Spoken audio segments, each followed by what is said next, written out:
Okay, we're going to talk about sculpture. So I'll switch over real quick and we will look at some slides. So I'm just giving you this overall sort of global view of what sculpture is. It obviously nowadays goes completely separate directions, and there can be combinations of everything I'm talking about. It is the art of carving, casting, modeling, or assembling materials into three-dimensional figures or forms. So freestanding sculpture or in the round are meant to be viewed from all sides. Whereas relief sculpture is kind of similar to 2D work, where there is this projection from a flat two-dimensional background. And there are two types there: low relief, which can be very shallow looking, and then high relief. And this is where figures and objects are really projecting forward, and they can even be undercut. So some of the back has been removed, so they kind of do stick out in a real way from the background. So there are two major categories of sculpture. You've got subtractive or additive. So in subtractive carving, you are removing material from any other material. So you're removing and carving out something from rock or from wood or basalt. Sort of anything you get your hands on, you're carving away. But I would say that this is really the most difficult kind of sculpture because it's a one-way process. If you are chipping away at a block of marble and you crack the whole thing, there's no going back and repairing it. So here's a detail of one of Michelangelo's unfinished works, and you can see the roughness of the chisel marks. If you've never felt it up close, raw marble is really soft, and you can sculpt it easily, chisel away at it easily, and you can also sand it. So it can make this really beautiful, almost skin-like surface. So it is and was ideal for making human figures.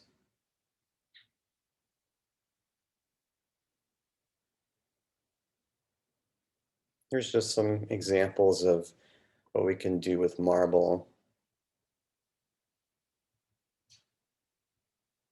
So these were carved from wood. And this is Barbara Hepworth, and you can see that from the figurative work, now we're at the more abstract work. And she was still inspired, though, by organic shapes and at the same time with geometric shapes.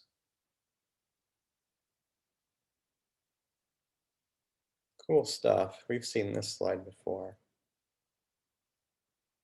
Well, ancient Greece is really a great place to look at sculpture and a little bit of history of sculpture. So this is our kind of completed view of our history that we've been covering. You can see the thing that we've added over on the left is Greece and Rome, and then medieval, and then Renaissance we've already had. So Greece is before Rome, and Rome would be after Greece when we're looking at art. So Greece and Rome go from about 900 BC to 400 AD. And there are these major periods in Greek art, but perhaps where we see the most changes are from archaic to classical and then Hellenistic. So there's fewer jumps between geometric and orientalizing compared to archaic and classical. So those are the few that we'll look at. And what's notable about Greek sculpture is it is the first truly in the round stone sculptures of humans. And they usually represent deities or divine gods. Sometimes we found them on grave sites, though. So we can see over on the left, here's Egyptian sculpture. And then we see over on the right, Greek sculptures. And what I want you to see is how blocky and rigid the Egyptian sculpture is compared to the later Greek sculpture. And something notable about the elements happening here is we hardly ever see negative space happening on the Egyptian sculptures. So that's kind of a huge evolution, was figuring out how to use the carving material to make negative space. So you can see like between the arms, there is negative space, whereas on the Egyptian sculpture, we don't see that negative space.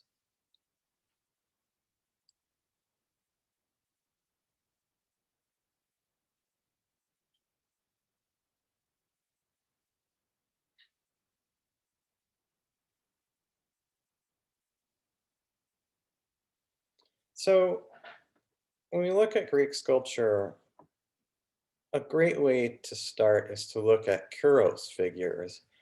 And these earlier Kuros figures have this sort of really severe geometric shape, this wide forehead and bead-shaped hair, and they give it kind of this strange charm. Really interesting looking representation of the human form.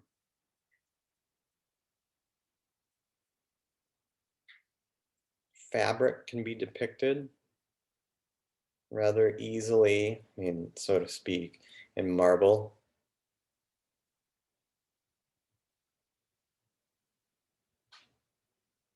So here the face is being framed by the animal, and it doesn't have this this mask-like quality. It's really starting to look more naturalistic.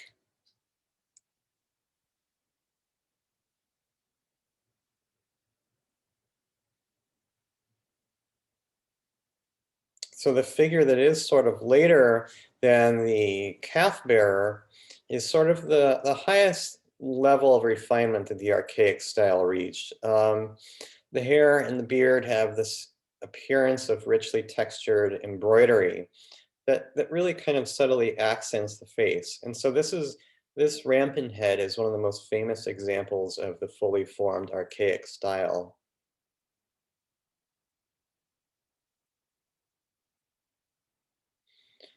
And when I say the word kuros, I'm referring to this idealized human male figure.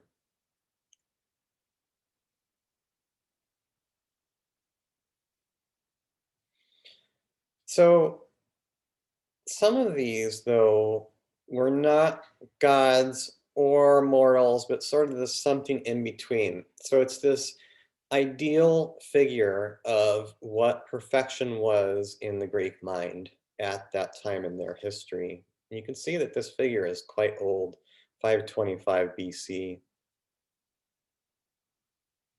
And Kuros means young man, so they're essentially Apollo figures.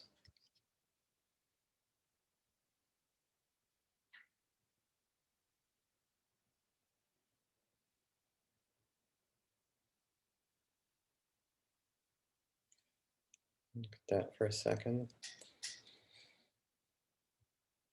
Interesting here, we're moving on to bronze.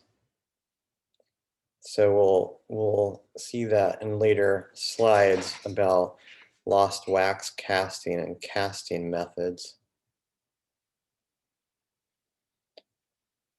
So there's this progression of the ideal human form from the earlier Kuros to the final one in the Archaic period, which I believe we saw the head of this one earlier. So kind of look here closely at the form of the figures. You can see the beginning figure was on the left was kind of blocky, right? And then the figure on the right looks a lot more naturalistic. The torso and the arms and the face in particular. It's got a more naturalistic and proper proportion between body parts. This sense of bone and even muscle is really being represented here. So it evolves from this symmetry on the far left to something more asymmetrical, so more lifelike And we sort of go then into the classical period. And I just want to note there were depictions of women as well, so Kore, and they have this similar evolution. This piece was found in the Temple of Hera on the island of Samos. She was 6 feet 4 inches and could have represented a goddess. So this cylindrical shape suggests she may have been used as a column in architecture.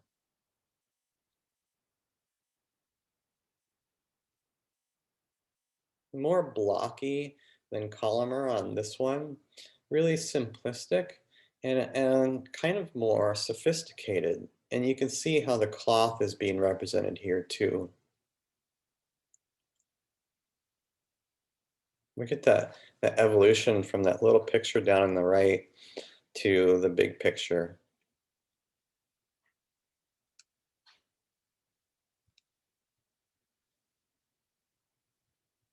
So you're seeing as we're going later into the periods, we're getting more and more naturalistic.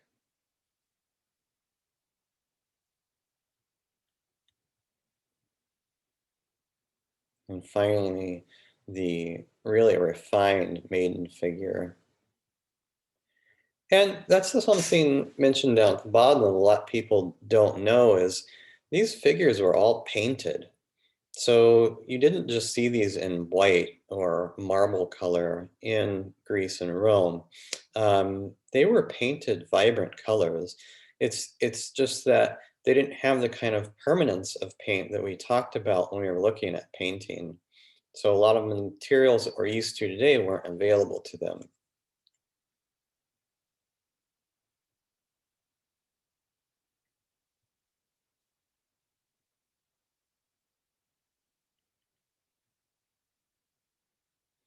So then on to classical, as I started to mention. And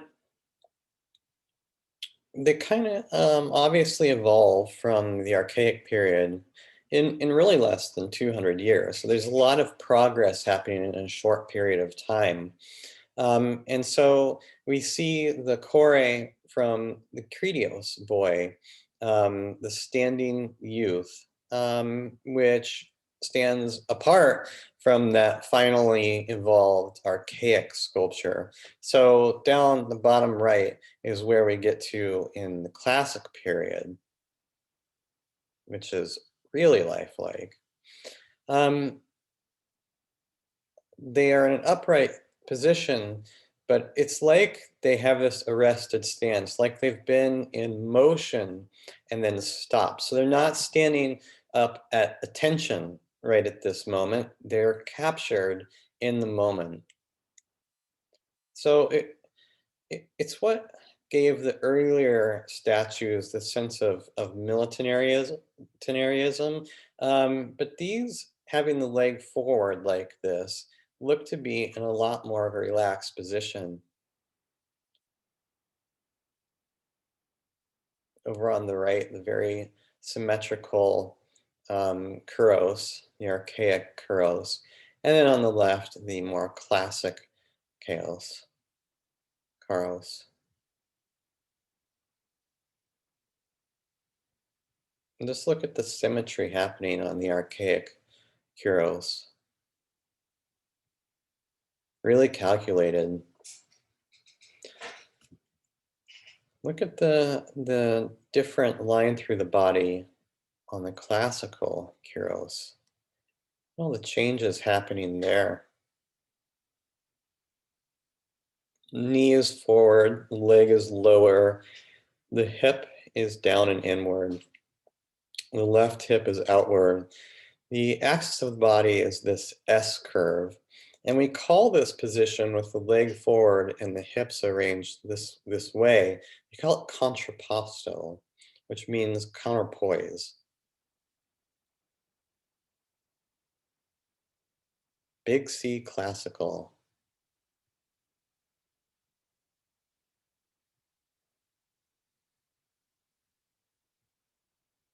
Really extreme contrapposto on the left-hand side, left-hand image. really precise details of anatomy, these idealized proportion of the body and the parts.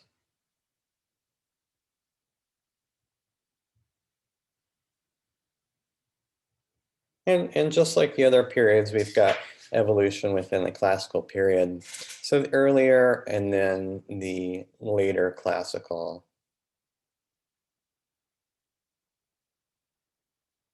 I mean, look at these. These sculptures were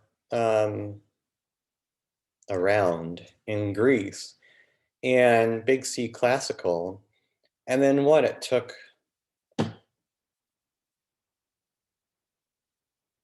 a 1,500 years to recreate this style in the Renaissance. That's crazy.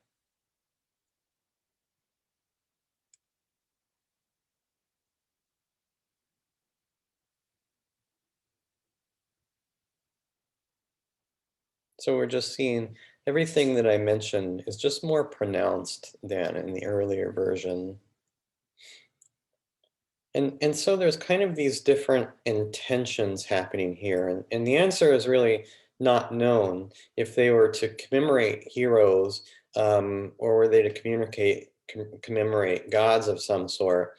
But and the reason for that is that they have this interesting individualized heads and expressions, which would be a little different than earlier stuff because that would be the idealized head and face, whereas these start to deviate into perhaps singular individuals.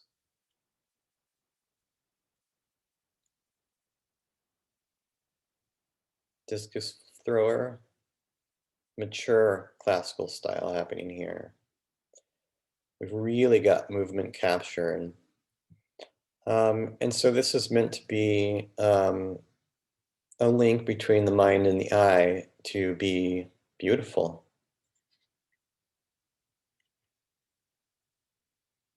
There's another dying neobid, mature classical style. Same idea here. We're getting in this kind of romanticized stuff, really. So according to legend, she humiliated Apollo and Artemis by boasting of her 7 sons and daughters, whereupon the two gods killed all of her children. And she's been shot in the back while running, and she's trying to take this arrow out of her body while she's dying. So really dramatic scene here. And the nudity is meant as a dramatic device rather as a necessity. So it's the mortality being taken down here.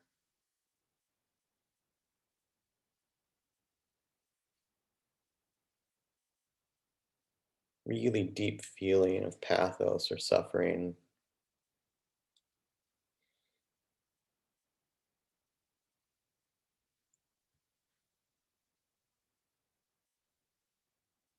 And the classical period evolves, and we see these refinements and more, again, variety of sculpture happening.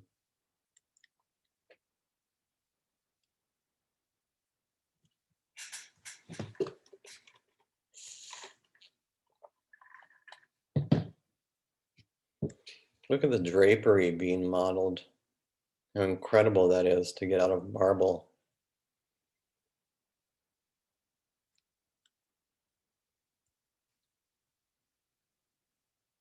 We're moving into the Hellenistic period, and there is sort of this realism happening at the same time as idealism. Isn't that weird how they kind of come together? Um, Both more expressive, but at the same time showing stories of what people thought were real life or the real lives of gods and goddesses. Um, their extreme poses and this twisting and turning figures and windblown sort of turbulent drapery. It's just weird that these feel more, in a way, documentarian because they're capturing scenes, but at the same time, totally idealized and totally romanticized.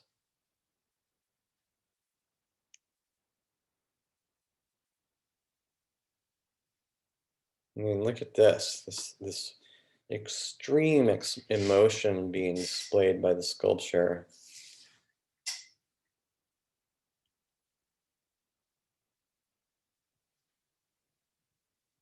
Trojan priest who warned about bringing the wooden horse into Troy during the Trojan War. He and his sons were attacked by serpents, an act the Trojans interpreted as a sign of God's disapproval of his prophecy.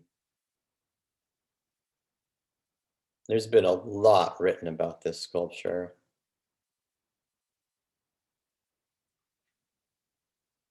So we move on now. Um, so that was all subtractive work, right?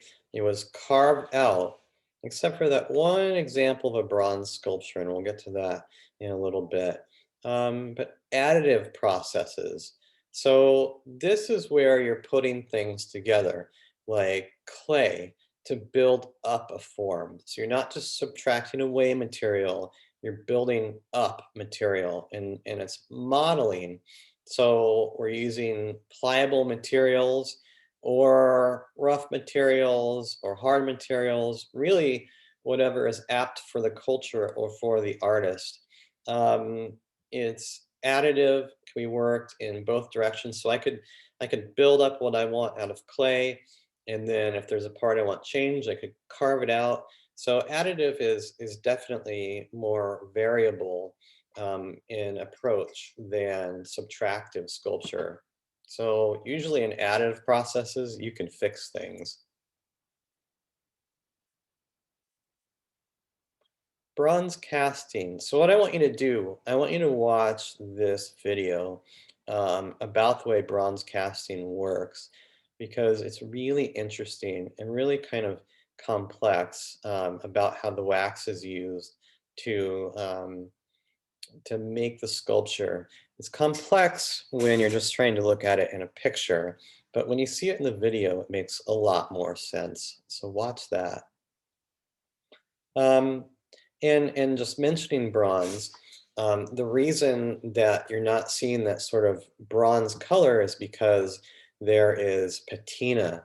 So that's where color is added by chemicals, which accelerates oxidation. But that wasn't true in classical work, where it's just been oxidized over time. But you can use all kinds of chemicals now to produce different colors of bronze sculpture. Here we've got some Constantine Brancusi happening in bronze. Um, Influences here of African and Asian art in the work of Rodin down the bottom right. If you know of the famous sculpture, The Thinker, that's Rodin. But Brancusi was making much simpler work and towards minimalism, not minimalism, but abstract and towards minimalism. And this is his most famous sculpture. And again, this is another example of something that seems kind of commonplace looking to us now, but at the time it was radical, buried in space. Everything is pared down to its essence. Graceful curves soaring from the golden bronze here, evoking movement of flight. His work was so abstract and again towards minimalism that he had to take the customs agency to court because they impounded one of his sculptures and just said it was a piece of metal, and so it needed to be taxed. They said it wasn't a piece of art.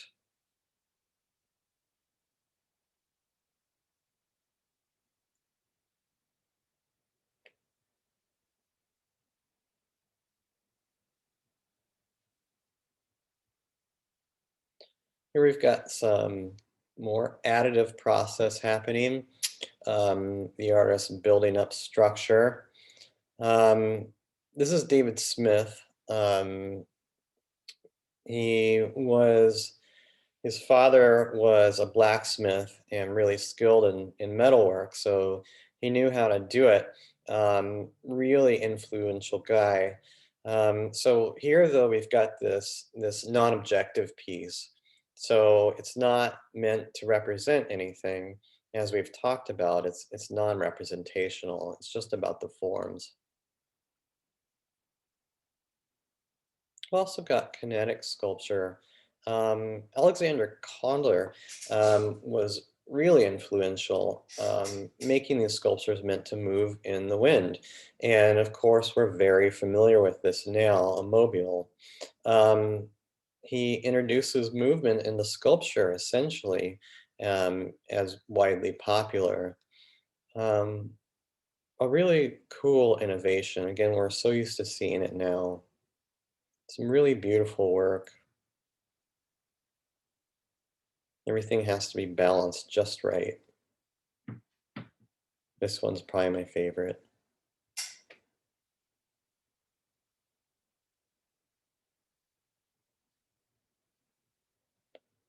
Um, so these silhouette figures reach up to a gallery ceiling. Each has a motorized arm that strikes a hammer down onto a shoe, acting out the idea of the artist working with his hands. Um, And so it refers to the nobility of hardship or exploited or underpaid labor, um, while the monotonous rhythm seems very mechanical. And the papers around the floor are photocopies of original notice against littering. So just try to construct that in your mind a little bit, what's going on there. Kindholtz, Ed and Nancy, some really interesting installation work. And so installations, sort of like the last artist, are when you build sculpture out of things and you put them in a room. So we've got this massive additive process going on where we've got a whole scene built into a space. Um, Constructed objects, found objects, things that are recognizable, things that aren't, and these novel combinations that take on this meaning of their own. The artists are directing your meaning in a little bit, but you're supposed to come in and interpret things. It's not all spelled out. We can call this assemblage as well, which usually refers to two-dimensional space, but we can bring that into three-dimensional space as well.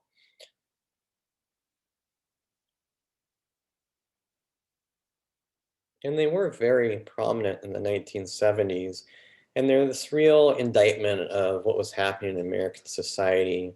So their allegories were about decay, repression, and violence that underlies the seemingly banal. So banal, if you're not familiar, just means everyday, regular. So banal life is just regular life.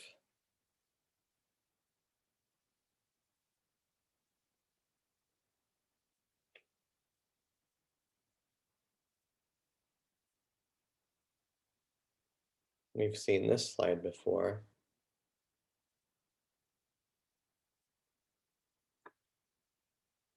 Really violent. Again, the man they're all attacking is being tied with ropes to the cars who are going to quarter him. This is a really violent scene.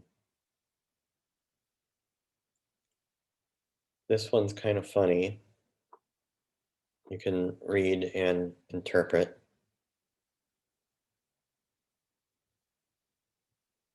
I don't know, maybe it's not funny.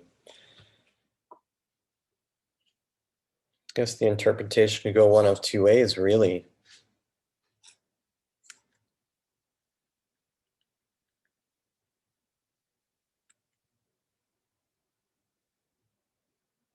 Birthday.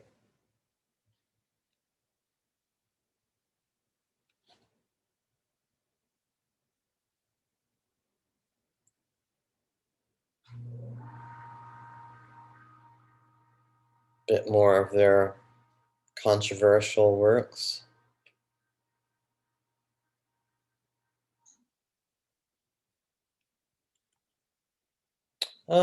Jimmy Durham, an interesting additive sculptor. Um, first appears to be a traditional Native American carving. Um, all the decoration that would apparently go with that, um, sort of stereotypically go with that. But it's kind of an essay in political sculpture. It's never really what it seems. It's not an authentic artifact, right? So he's built an artifact. Um, the figure is wearing plastic hippie jewelry, so it's not real Indian jewelry. And this chain store bra. So again, not Native American clothing or Native American beads. It's an assemblage of recycled artifacts. So um, this is about the sort of faking of society and how we often import artifacts of other cultures into our own. This the conglomeration of different pieces in a fake way.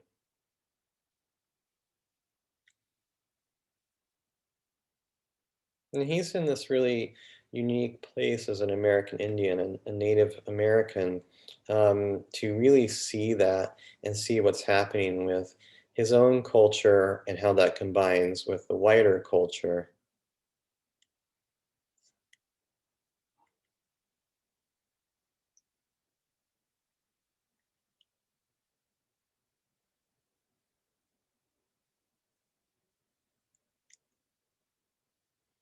A really interesting artist that I really like is Joseph Cornell. Um, this sort of surrealistic work, and he built these little boxes with all these little objects in them that kind of go together in a weird way, but they're also kind of this surrealistic take on things, kind of memory scenes in a way.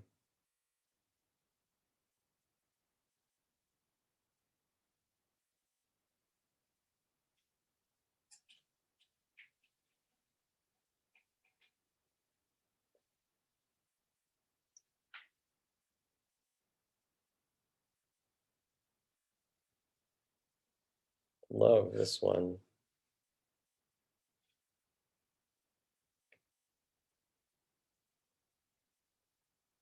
Because it's kind of this strange interpretation of astronomy happening here.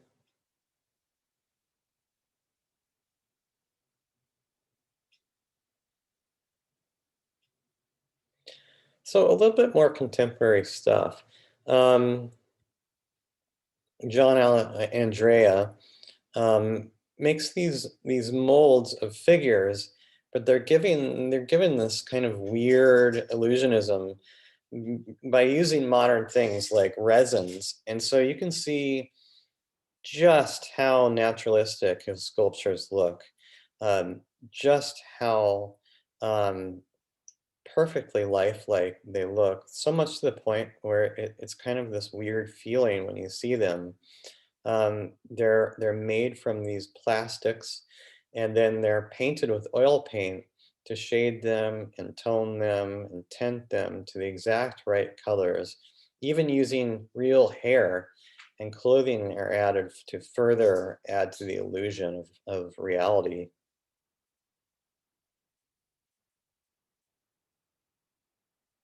And it's amazing this is a sculpture.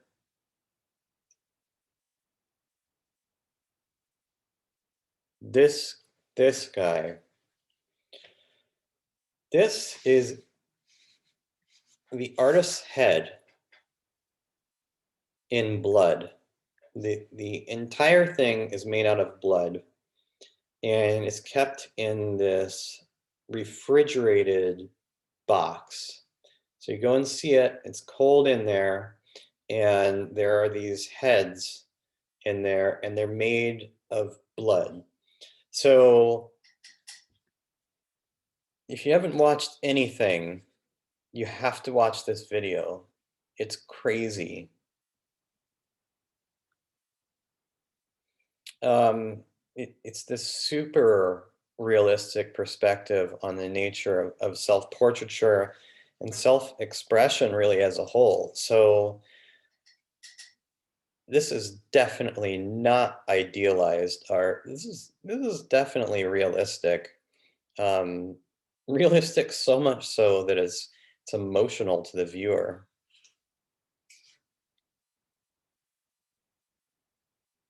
And the video like talks about getting blood out and everything. Really, really crazy. And we might call this kind of work hyperreal.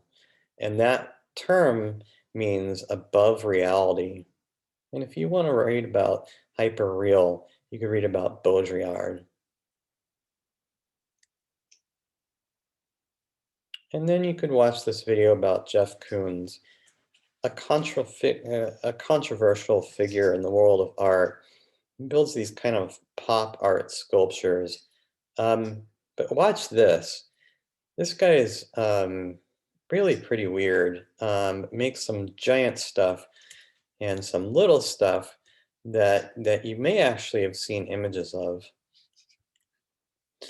Okay, that is it, and I will see you later.